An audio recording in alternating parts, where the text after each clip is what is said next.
안녕하세요. 재미수업TV 재미수업 시간입니다. 시장경제와 금융 이제 5단원 두 번째 보시면 경제 주체의 역할 볼 건데 이 경제 주체가 시장경제 수행하는 역할을 알 수 있다는 거죠. 경제 주체는 여러 가지가 있는데 어떤 게 있냐면 학습목표 2번을 보시면 정부, 기업가, 노동자, 소비자로서 경제 주체는 어떤 역할을 하고 있는지 그 올바른 역할을 이제 여러분들이 수업 시간이 끝났을 때 설명할 수 있으셔야 된다. 이걸 좀 말씀드리고 싶고, 시장 참여자의 역할입니다. 정부, 기업가, 노동자, 소비자 이렇게 볼 건데, 이제 여름이니까 시원한 이런 펜을 좀 쓰겠습니다. 자, 한번 가보죠. 이제 정부인데 제일 처음에 정부가 이렇게 나옵니다. 정부가 나온 이유는 일단은 가장 중요하기 때문에 나오겠죠. 예, 가장 강력한 힘을 지닌 경제 주체이기 때문에 제일 첫 번째로 나옵니다. 자, 정부의 의미. 국가는 이제 통치권을 행사하죠. 그래서 국민들의 요구도 받아들여가지고 법률을 만들고 정책을 만듭니다. 그것뿐만 아니라 이를 집행하기도 하죠. 네, 그 기구가 정부입니다. 정부는 어떤 역할을 하냐면 경제 활동에 필요한 규칙을 확립을 하죠. 이런 건 지켜야 되고 이런 건 어겨서는 안 된다라는 규칙을 확립하고요. 기업과 개인이 자유롭게 경쟁할 수 있도록 경쟁 환경을 조성해 줍니다. 우리가 이제 전 시간에 배웠지만 경쟁을 하게 되면 가장 효율적인 가격을 통해서 생산자와 소비자 모두 네, 가장 최적의 어떤 소비의 만족, 그다음에 생산의 만족도를 높일 수 있다라는 얘기를 해줬고요. 그다음에 불공정 거래 행위 등을 규제하고 있습니다. 저번 시간에 배웠는데 뭐 독과점과 관련된 네, 특히 이제 과점과 관련이 있죠. 여러 계열사들이 모여가지고 담합을 하는 이런 불공정 거래 행위 이런 것 등을 이제 규제하고 있고요. 그 다음에 외부 효과 발생 시 조정을 하고 있습니다. 전 시간에 배웠는데 외부 효과는 이제 긍정적인 외부 효과와 부정적인 외부 효과로 구분을 했었죠. 그렇죠? 자, 긍정적인 외부 효과는 사회적 최적 기준으로부터 과다 생산되나요? 과소 생산 소비되나요? 네, 과소 생산 소비되기 때문에 어떻게 해줘야 됩니까? 보조금을 지원해서 과소 생산되는 재화 더 많이 생산할 수 있도록 만들어주고요. 서비스도 생산할 수 있도록 만들어주고, 이제 부정적인 이제 외부 효과의 경우는 어땠어요? 네, 사회적 최적 수준보다 과다 생산 소비된다고 말씀을 드렸죠. 이럴 경우에는 조세를 부과한다든지, 네, 과징금을 부과해서 과다 생산 소비를 막자고 말씀드렸습니다. 자, 그 다음에 공공재 생산 관리. 저번 시간에 이제 공공재에 대해서도 배웠는데, 공공재는 이제 사회적 최적 수준보다 이것도 역시 과소 생산되기 때문에 정부가 나서서 이제 생산과 관리를 해줘야 되고요. 말씀드렸다시피 사기업이 공공재를 생산하고 하지 않습니다. 왜냐하면 기업의 목표는 이윤이기 때문에 생산 관리를 통해서 얻어갈 수 있는 것이 없다는 거죠. 자, 그 다음에 소득 재분배 정책을 실시하자는 건데, 이거는 이제 누진세와 관련이 있습니다. 누진세는 뭐냐면, 소득, 이렇게 한번 그려보죠. 소득이 높아지게 되면 세율을 어떻게 해야 될까요?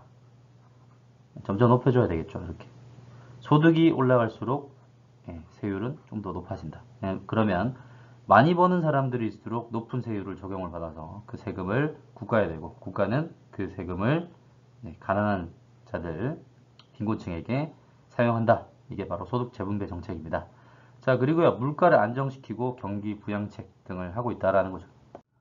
자, 공정거래위원회 활동인데요. 여러분들 이제 교과서 139페이지 보시면 공정거래위원회의 활동이 나오고 있습니다. 어떤 역할을 하는지 한번 보도록 할게요.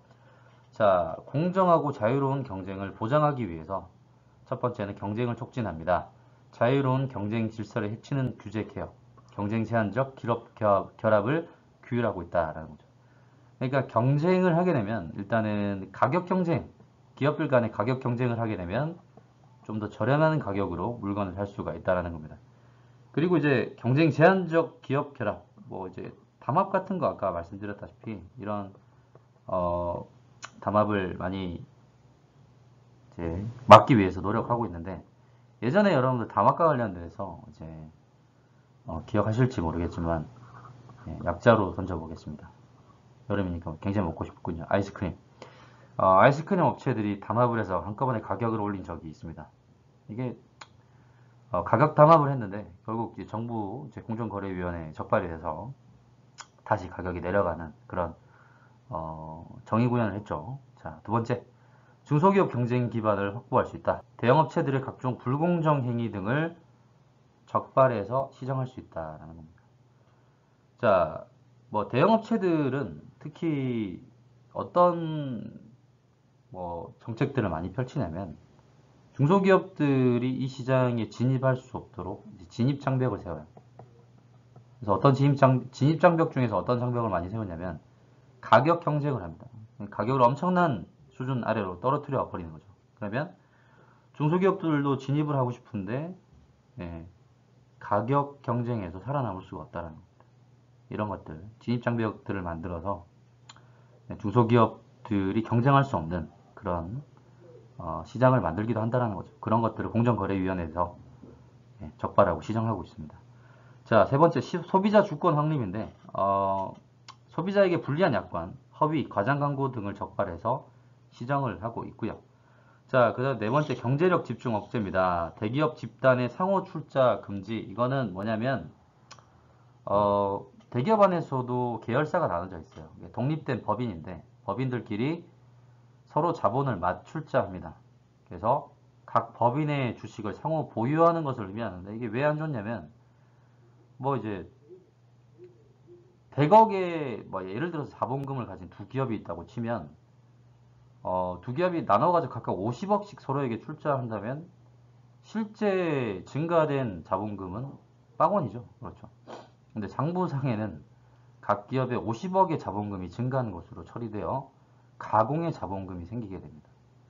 그래서 이거 어떻게 보면 이제 부풀리게 되는 거죠. 부풀리게 되고 이게 서로 결속을 강화하는 수단이 될 수도 있는데 기업 입장에서는 경영의 효율성을 높이고 위험을 분산할 수 있다는 장점이 있지만 이로 인해서 경쟁 제한, 경제력 집중 이런 심각한 문제가 발생할 수 있다는 거죠. 그래서 이런 어떤 경제의 자본주의 시장의 어떤 허점을 이용해서 대기업 집단의 상호 출자를 이제 우리나라는 금지를 하고 있습니다. 자, 그리고 부당 내부 거래 억제 제도 등을 운영하고 있고요. 넘어가서 2017년 세출 예산입니다. 여러분들 이제 교과서 140페이지 아래쪽을 보시면 이제 알아볼까요? 정부 예산 무엇을 위해 어떻게 쓰이고 있을까? 이렇게 나와 있는데 이거 지금 2017년이죠. 400조 원 가량의 예산을 국가가 쓰고 있는데 2016년 대비 3.7% 상승한 금액입니다. 예산의 기본 방향은 대외적 경제 여건의 변화에 따른 위험과 인구구조 변화, 산업구조 개편 등 국내의 경제적, 사회적 변화에 대응하기 위해서 재정을 적극적으로 운영하는 데 중점을 두고 있다는 거죠. 자, 그래서 설명 계속 보시면 보건복지, 노동 등 사회 분야 예산이 올해도 평균보다 증가했다. 이렇게 얘기를 하고 있습니다. 그래서 이런 분야에 지금 정부가 좀 더 세출 예산에 힘을 쓰고 있다라는 거 좀 기억해 두시고요. 자, 이제 기업가 가겠습니다. 기업가는 기업을 운영해 나가는 사람인데, 대표적으로 애플의 창업주 생각해 보시면 되겠죠. 갑자기 이름이 생각이 안 나네요. 어떤 사람이죠? 여러분들 목소리가 들려오는 것 같습니다. 자, 이윤을 목적으로 사업을 계획하고 회사를 설립하여 경영하는 사람인데, 상당히 이제 기업가는 책임감이 크겠죠. 왜냐하면 기업가의 아래에는 굉장히 많은 부하 직원들이 있을 겁니다. 그래서 이 기업가는 좀 더 기민하고 영민한 어떤 생각과 의식을 가지고 소비자들의 욕구를 잘 파악해야 돼요. 요즘에는 니즈라는 말을 많이 쓰죠. 니즈. 소비자들이 원하는 욕구를 잘 파악해야 되고요. 그들에게 필요한 재화나 서비스를 자본이나 노동, 토지 등을 활용해서 효율적으로 생산하는 것이 기업가의 역할이다라는 거죠. 그래서 우리가 저번에 배웠지만 최소 비용으로 최대의 효과, 최대 이윤을 볼 수 있도록 노력해야 되는 것이 기업가의 역할이기도 합니다. 자, 그래서 기업가는 이러한 정신을 가져야 된다라고 얘기를 하는데, 그러니까 기업가는 이윤 추구 과정에서 항상 그 위험과 불확실성을 무릅써야 돼요. 왜냐면 기업, 특히 사업이라는 것이 사실 보장된 직업이 아니죠. 보장된 이윤을 창출하는 직업군이 아닙니다. 공무원 같은 경우는 꼬박꼬박 주어진 임금과 보수 체계에 따라서 계속 보수가 상승하는 그런 직업군인데, 사업을 한다거나 기업가들은 어때요? 월급이나 그 이윤 자체가 일정하지 않습니다. 그래서 위험과 불확실성을 항상 마주하고 살아야 된다는 거죠. 그래서 새로운 시장을 개척해서 도전하는 기업가 정신이 필요하다라는 겁니다. 새로운 시장을 개척할 뿐만 아니라 기술 개발과 경영 혁신을 통해서 고용을 창출하고 생산을 활발하게 하여서 시장 경제가 역동적으로 작동할 수 있게 노력해야 된다는 거죠. 그래서 이제 생각해 보시면 애플의 창업주 엄청난 일을 했죠. 기술 혁신뿐만 아니라 어떤 경영 혁신, 특히 이제 이 경영 혁신은 주로 이제 어디에서 많이 보이시냐? 구글 같은 이제 회사를 보시면 그 전에 우리 사회가 가지고 있었던 관료제적 틀을 완전히 깨부숩니다. 네. 그래서 직원들의 복지도 굉장히 잘 돼 있고요. 쉬고 싶을 때 쉴 수 있고 일하고 싶을 때 일하고 직장에서 실제로 게임기도 있습니다. 게임도 할 수 있고 그렇죠. 근데 수익은 굉장히 창출이 잘 되죠. 그러니까 중요한 거죠. 기업가가 어떤 방향과 관점으로 이 회사와 기업을 운영해 나갈 것인가. 그런 비전이 상당히 중요하다라는 겁니다. 과연 이 기업가가 시장을 개척하고 그 아래에 있는 부하 직원들의 어떤 복리 후생이나 이런 것들에 대한 어떤 의식이나 마인드 이런 것들이 공존하는 곳에서 시장 경제가 역동적으로 작동하고 성장할 수 있다는 거 기억해 두시고, 자, 기업 윤리 및 사회적 책임입니다. 기업가는 법규를 준수해야 되겠죠. 그리고 노동자나 소비자의 권리를 존중해 줘야 되고요. 기업의 행위가 사회 전체에 영향을 끼친다는 것을 항상 인식해야 된다라는 겁니다. 예전에 이제 우리가 좀 안타까운 사건이었는데 가습기 살균제 사건이 있었어요. 네, 많은 이제 어린 아이들이 죽었고요. 가습기 살균제가 상당히 이제 많은 논란을 일으켰는데, 이것도 이 사례를 통해서 알 수 있죠. 기업의 행위가 사회 전체에 큰 영향을 끼친다는 것을 인식해야 됩니다. 사람을 죽일 수도 있고요. 저번 시간에 이제 교과서에서 나왔던 또 사례가 또 하나 있는데, 어떤 게 있었냐면, 여러분들 기억나시죠? 포드사의 핀터라는 자동차. 결함을 이미 알고 있었습니다. 결함을 회사에서 이미 알고 있었는데, 그것을 넘어가죠. 비용 편익 분석을 통해서. 네. 리콜했을 때 비용이 이 사람들 보상을 해주는 보상 비용보다 더 컸다라는 거예요. 그러면 뭐예요? 그냥 사고 났을 때마다 건당 보상을 해주면 된다고 생각하겠다라는 거죠. 그래서 이제 기업가는 항상 생명에 대한 소중함, 생명 존중과 또 윤리적인 관점에서 이 기업이 나가야 될 방향이나 어떤 비전을 제시해야 되지 않나 생각이 듭니다. 자, 캐롤이라는 사람이 기업의 사회적 책임 피라미드라는 이제 피라미드를 그렸는데요. 여러분들 교과서 보시면 141쪽에 나와 있습니다. 1991년 기업의 사회적 책임 피라미드라는 글을 발표를 했는데, 이는 기업들의 사회적 책임의 기본 개념이 되었다고 얘기를 하죠. 이제 보시면 경제적 책임뿐만 아니라 제일 아래 단계에 있습니다. 이익을 극대화하는 것, 그 다음에 법 규제, 윤리적 기준 준수, 자선적 책임, 지역사회에 공헌을 해야 된다라는 어떤 책임의 피라미드를 얘기를 하고 있습니다. 결국은 우리가 이제 굉장히 근시안 쪽으로 세상을 바라본다면 이익 극대화, 기업이 추구하는 것은 이익 극대화에만 머물러 있다라는 거죠. 네. 근데 우리는 무엇을 지향해야 된다. 사회 전체의 이익을 위해서 나아가야 된다라는 생각이 듭니다. 그래서 재미수업도 이제 반성을 좀 이제 하게 됩니다. 이런 수업을 하면서 어떤 반성이냐? 구독자를 많이 모아서 광고를 받아서 이익을 극대화하겠다. 사실 저는 뭐 이런 마인드는 많이 없고요. 교사로서 사실 이익을 극대화할 수 없어요. 제한된 어떤 소득만 겸직이 금지되어 있기 때문에 이런 거는 별로 없고요. 사회에 공헌하는 걸 가장 큰 목표로 두고 있습니다. 재미수업도. 어떻게 보면 유튜버도 기업가인데 여러분들의 어떤 교육적 목표 이상 실현에 좀 도움이 될 수 있었으면 좋겠어요. 교육적인 어떤 유의미한 효과를 여러분들이 거둬 가셨으면 좋겠습니다. 온라인 클래스인데 지금 열심히 하고 있는지 모르겠어요. 여러분들 이렇게 찍어서 올린 것에 대해서 뭐 지루하게 생각하실 수도 있을지 모르겠지만 선생님이 이런 목표를 가지고 있다는 거, 자선적 책임과 어떤 여러분들의 교육적인 성장 이런 것들을 좀 추구해 나가고 싶습니다. 자, 넘어갈게요. 자, 교과서 141쪽인데 다음 자료를 통해 시장경제의 원활한 작동을 위한 기업가 역할에 대해 토의해보자인데, 자, 지금 미국 A기업이죠. A기업 초기 새로운 미디어인 인터넷과 접목한 새로운 제품 개발에 눈을 돌리기 시작해 결국 세계적인 히트 상품인 MP3 플레이어를 개발했고 2007년에는 스마트폰을 개발해서 시장에 내놨다 이렇게 얘기를 합니다. 여기서 이제 마지막 줄 보시면 잠깐만요. 이 회사가 시장에 내놓은 스마트폰 파격적인 디자인, 손쉬운 사용법. 누군지 알겠죠, 여러분들? 미국 출시된 스마트폰에 큰 영향을 주었다. 오늘날 이 회사는 소비자들에게 그저 하나의 기업으로서가 아니라 혁신의 상징으로 각인되었다.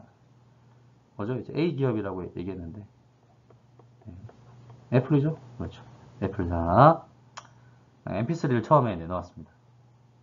그리고 항상 스티븐 잡스라는 기업가는 이제 프레젠테이션을 상당히 재밌게 했었는데 MP3가 요만했어요. 굉장히 이제 뭐 크기를 얘기하자면 여러분들 다 모니터 크기 다르기 때문에 굉장히 작게 출시가 됩니다. 편의성이나 휴대성이 상당히 높아가지고 스티븐 잡스가 항상 잘 입고 다니던 청바지 알죠, 여러분들? 청바지를 이렇게 보시면 여기 주머니가 있잖아요. 주머니가 있는데 주머니 그 안에 보면 또 작은 주머니가 또 있습니다. 작은 주머니. 이 주머니 용도가 뭔지 아십니까? 하면서 이 사람이 나와가지고 프레젠테이션 했는데 그 안에서 MP3가 나왔어요. 그게 기억이 나는데 굉장히 파격적인 디자인과 손쉬운 사용법이었습니다.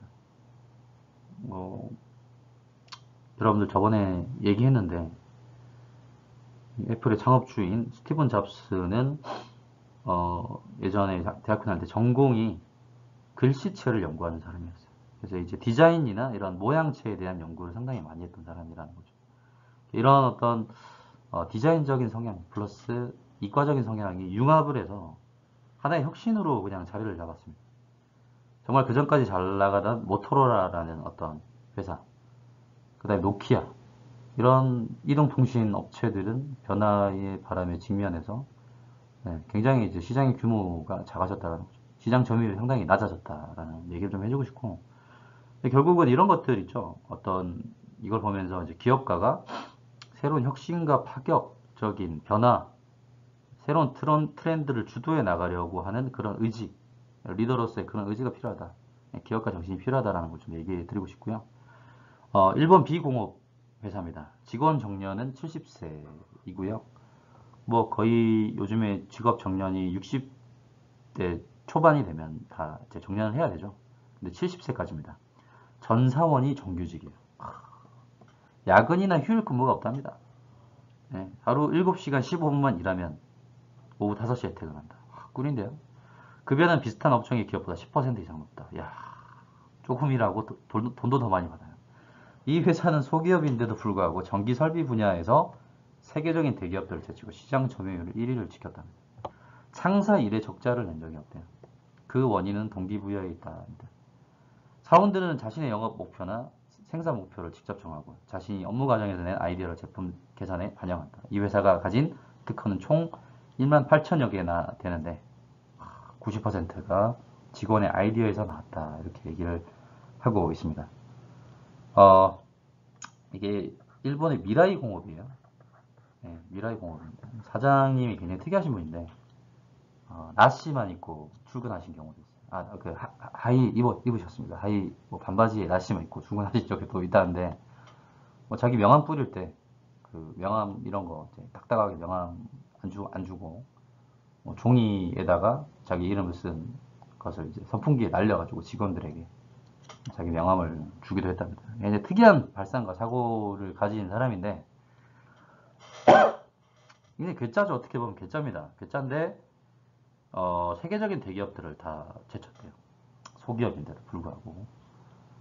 그래서 그 원인이 동기부여에 있다고 얘기를 합니다. 이것도 우리가 좀 많이 좀 깨달아야 될 건데 결국은 이제 사원들도 스스로 일을 하고 싶어 하는 그런 동기가 다 있는데 그것을 좀 더 어떻게 높여주냐에 따라서 생산성이 달라지고 시장에서 기업이 차지하는 위치가 달라질 수 있다라는 거죠.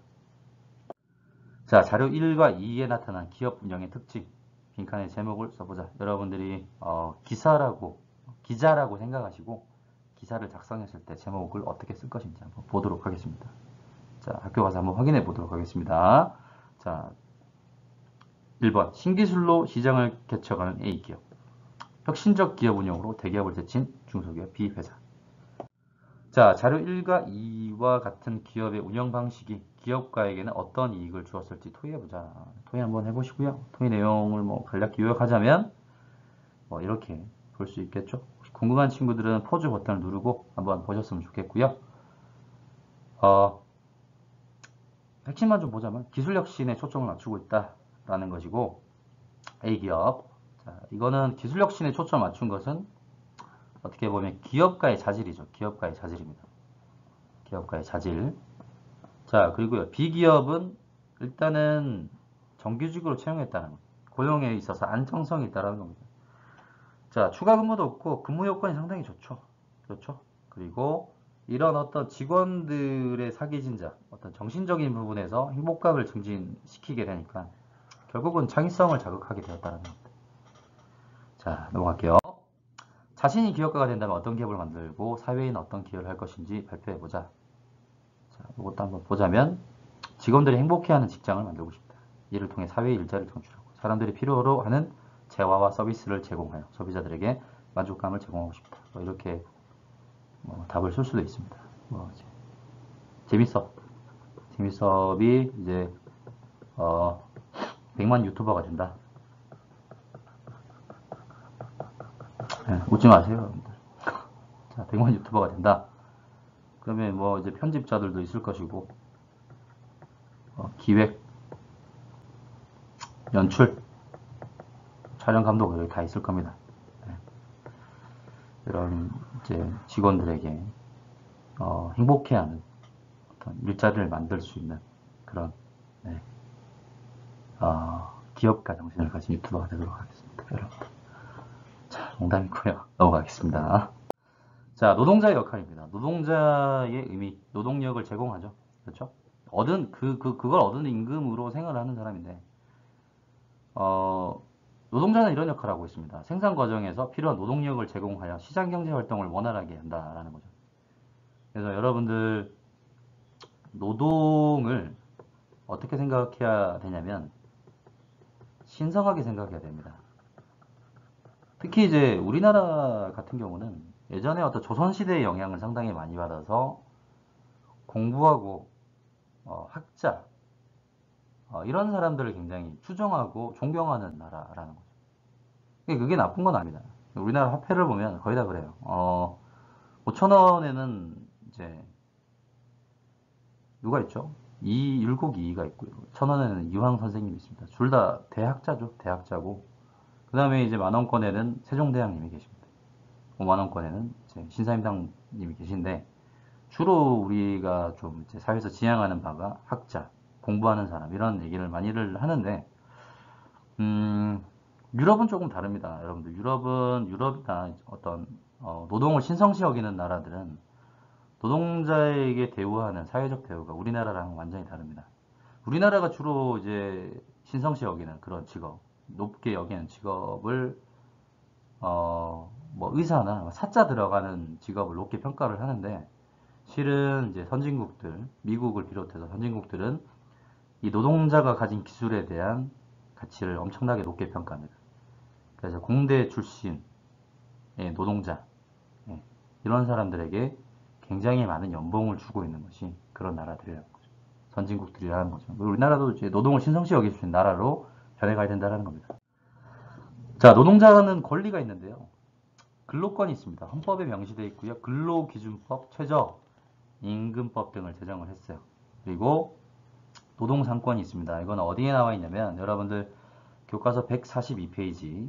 자, 여러분들 여기 살펴보셔야 되는데 일단 단결권을 먼저 얘기를 하자면 노동자들이 근로조건을 개선하기 위해서 노동조합을 결성할 수 있는 권리입니다. 자, 잠깐 쓰자면 노동조합 결성 권리, 할 수 있는 권리. 자, 그 다음에 이제 단체 교섭권인데 이제 단체가 누구와 교섭할 수 있다? 사용자와 노동자가 자주적으로 교섭할 수 있는 권리예요. 자주적 교섭권인데 이것도 역시 노동자들의 근로조건 개선을 위해서 하는 것이고요. 자, 단체 행동권입니다. 여기서 중요한 거는 행동이라는 이제 동사가 들어가죠. 행동권인데 각종 쟁의 행위를 할 수 있습니다. 대표적인 게 우리가 이제 저번에 영화 소개를 하면서 빌리 엘리엇 거기서 스트라이크 얘기를 하죠. 파업입니다. 파업이 있고요. 태업이라고 일을 게으르게 하는 게 있으면 태만하게 일을 하는 것도 단체 행동을 할 수 있는 권리 중에서 쟁의 행위에 포함된다라는 거죠. 예전에 이제 첼시 선수들이 이제 무리뉴 감독의 반기를 들면서 태업을 했었던 그런 경기가 생각이 나는데 이것도 단체 행동을 할 수 있는 이 사람들이 뭐 노조에 가입한 건 아니지만 태업을 좀 설명을 하자면 그런 비유를 좀 들 수 있다는 거죠. 자, 하지만 이제 우리가 노사관계에 대해서 이제 노사관계 뭐 말이 많이 나오는데 노동자와 사용자의 관계라는 겁니다. 그래서 이 둘의 관계는 상호 동반자적 의식을 가지자 이렇게 얘기를 할 수 있고요. 자, 소비자의 역할. 소비가 개인과 사회에 미친 영향을 볼 건데 개인적 측면에서는 자신의 필요와 욕구를 충족하는 것인데 사회적 측면으로 봤을 때는 나의 필요와 욕구를 소비함으로써 시장 경제가 원활히 작동하게 된다는 거죠. 자, 이제 소비자 주권이 있습니다. 생산물의 종류와 수량을 결정하는 최종적인 권한은 누구에게 있다? 소비자에게 있다는 것이죠. 그래서 이제 보시면 소비자는 굉장히 이제 민감하게 뭔가를 소비할 필요가 있습니다. 왜냐하면 품질이 좋지 않고 과장 광고나 허위 광고를 통해서 나오는 이런 제품들에 대해서는 과감하게 소비를 제한하는 것이 필요하다라는 거죠. 그리고요, 모든 생산은 소비를 전제합니다. 소비자는 합리적인 소비를 함으로써 생산을 유도할 수 있다는 거죠. 근데 이제 선생님이 아까 이제 전전 시간에 얘기를 했는데 합리성이 모든 것은 아니다. 모든 것을 담보하진 않는다. 라고 얘기했습니다. 뭐 여러분들 뭘 생각해 보시면 되냐면 아까 방금 얘기했던 핀토라는 자동차, 바베큐 시트라는 오명, 포드사의 어떤 합리적인 어떤 선택이 사실은 생각해 보면 굉장히 안 좋은 어떤 사회 전체 불이익을 가져왔죠.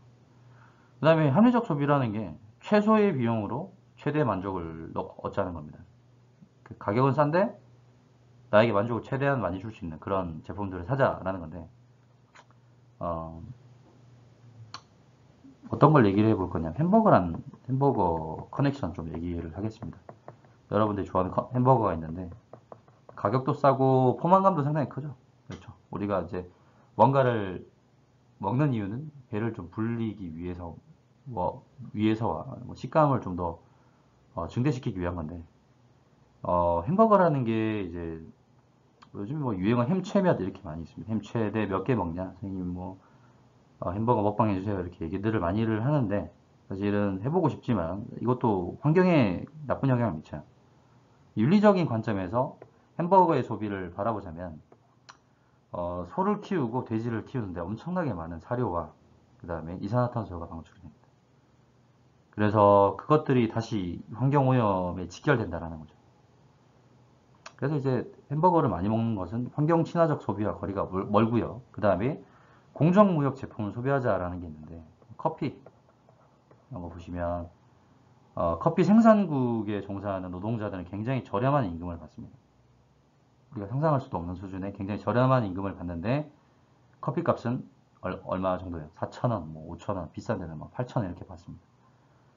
그래서 공정무역 커피 제품은 우리가 시가로 지금 파는 어떤 커피들보다 더 비싸게 팔아요. 근데 이게 어떻게 보면 합리적 소비의 기준으로 봤을 때는 옳지 못한 소비라고도 얘기할 수 있지만 커피 값을 공정하게 주고 사게 되면 네, 커피 생산국에 일하고 있는 노동자들에게 더 많은 몫의 임금이 돌아가게 됩니다. 그래서 윤리적 소비가 필요하다는 얘기를 좀 해드리고요. 자, 물건을 고르는 소비자. 소비자는 다양한 정보의 습득 및 활용 능력을 키우고 자신의 소비가 기업과 경제 전체에 영향을 줄 수 있다는 사실을 항상 깨닫고 소비를 하셔야 됩니다. 자, 다음과 같은 역할을 수행하는 시장 참여자를 써보자. 공공재, 생산, 관리, 소득 재분배 정책, 경제활동에 필요한 규칙을 확립한다. 어떤 주체죠? 그렇죠. 정부죠. 자, 2번. 뭐뭐는 이윤을 목적으로 사업을 계획하고 회사를 설립하여 경영하는 사람이다. 자, 뭡니까? 기업가. 3번. 자본주의 경제에서 생산물의 종류와 수량을 결정하는 최종적인 권한이 소비자에게 있다. 자, 힌트를 주면 주권. 누구에게 주권이 있다? 소비자 주권이라고 얘기를 한다. 이렇게 보실 수 있겠습니다. 자, 오늘 수업 여기서 마무리하고요. 다음 시간은 국제거래는 왜 발생할까? 이거 상당히 중요한 부분이기 때문에 미리 예습을 해오시기 바라겠습니다. 감사합니다.